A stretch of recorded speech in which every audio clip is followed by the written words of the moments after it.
colleagues talking about pre-session courses, and when we got out of the lift, she just asked, "Can I have your email address, please?" I said, "Why?" And I said, "Do you teach at SOAS?" And okay, all three of us thought, so we said, "Oh yes, we do." And we all gave our email address because she said she needed people to tutor, as an EAP tutor. The other two were all, native speakers of English. And that afternoon, I got an email, and the other guys also asked me, did I receive an email? Because they said they didn't.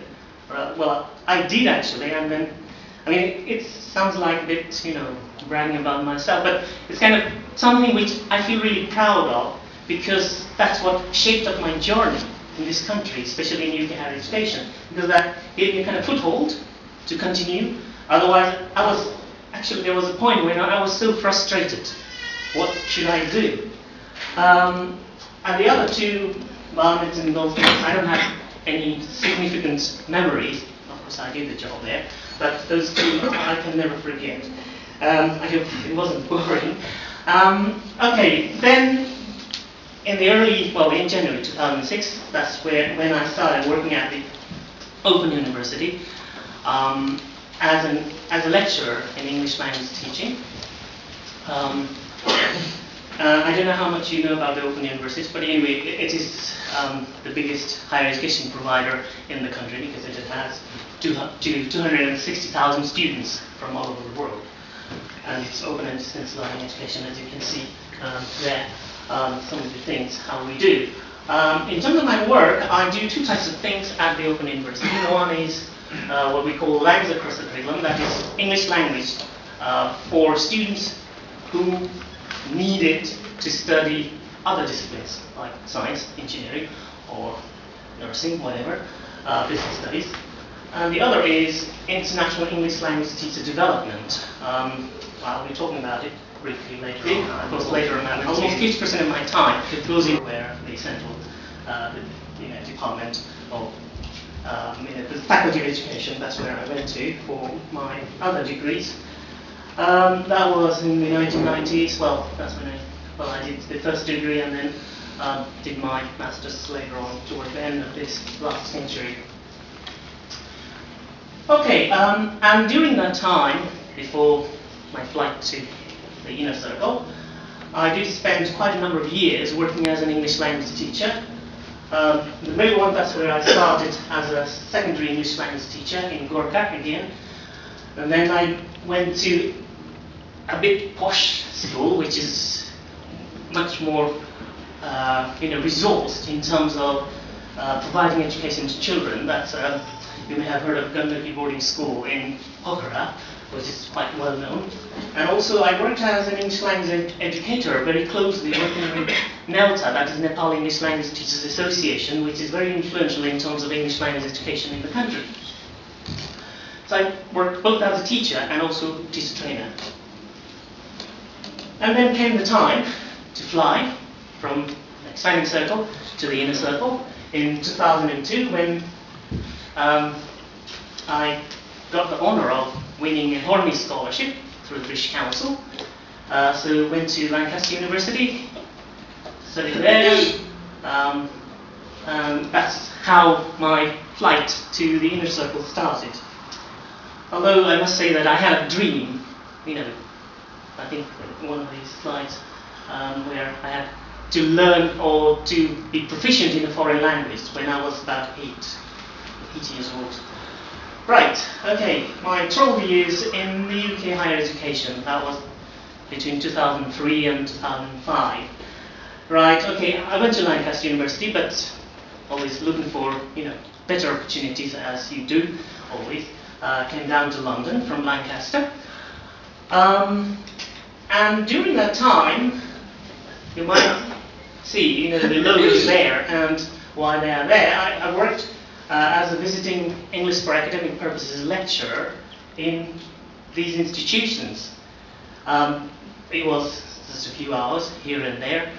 And also I remember two incidents particularly, and I would like to share here, because it is very different in many ways compared to other professions, because it's English language.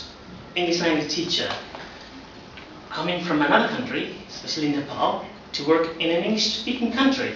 And so many times I have been questioned or asked questions about what brought me here and so on. One is to do with the London School of Hygiene and Tropical Medicine, which is around the corner, and the other one is to do with SOAS, where we are now. With SOAS one, I got a kind of contract to teach a pre-sessional course, which is provided to international students who come to this country to study, either for 4 weeks or maybe 12 weeks, to prepare them for studying in English, in the English medium. So I was appointed as one of the tutors, okay, EAP tutors. And there were about 12 or 13 other tutors as well, including myself. And I was the only one who had a different color and also probably a different accent as well. And of course I was easily recognizable, you know. So one of the ladies asked me where I was from. I said, I'm from Nepal. Wow. She just couldn't believe that I was teaching English. Okay, that was one incident. People do ask me always, what do you do for a living? Like a physiotherapist, or sometimes GPs also ask, and I have to reply, of course, for what I do, and so on. They get, surprised. The other one is at this institution, but not before. Well, not after I started, but before I started, which was I was actually Russell Square, the train tube station. We were coming. It was very busy in the morning, and actually I was teaching here at SOAS and coming here to do my lesson. In the lift, there was a lady who overheard the conversation. Project evaluation, teacher education in developing countries, mobile learning, and bilingual education. And the title actually is circle. That looks very interesting to me. So, okay, over to you. Thank you very much. Good afternoon. I'm afraid I'm going to have to talk in English, because one of the reasons is I can't speak Newahs, and also because I'm going to be talking about English language education.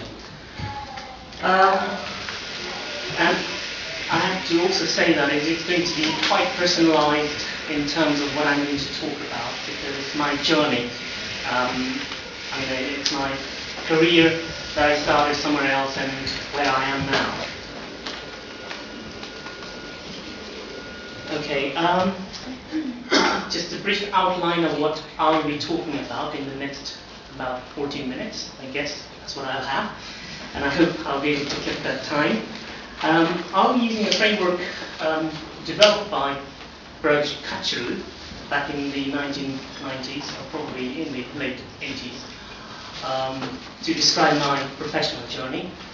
So in that regard, I'll be talking about my background, where I come from, also my work as an English language educator back in Nepal. That's what I describe as the expanding circle. Then how I run away from, or maybe fly from, the expanding circle to the inner circle, that is the UK. Then I'll be talking about some of my time that I spent, which I describe as being troubled in my early days, that is in UK higher education.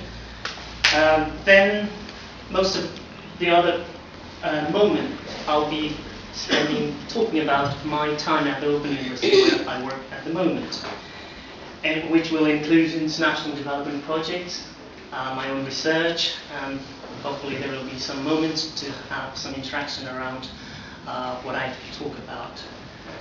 Before I forget, I'd like to thank particularly Sangeetaji for inviting me, because I wasn't sure what I was going to say or talk about, but decided to talk about myself anyway. And of course to the Guthi committee. Okay, this is what the circles are like, concentric circles. It has to do with English language. As you can see in the middle, the darker blue one, which represents the countries where English is used as the, the first language, or where you find native speakers of English. And then the slightly lighter color, the blue circle, which is described as outer circle by Kachru, where, those countries where English is used as an official language, like India or Kenya, most of the, past, colonies of the UK. And the outside circle, the expanding circle, which also includes Nepal and many other countries in the world, is expanding circle.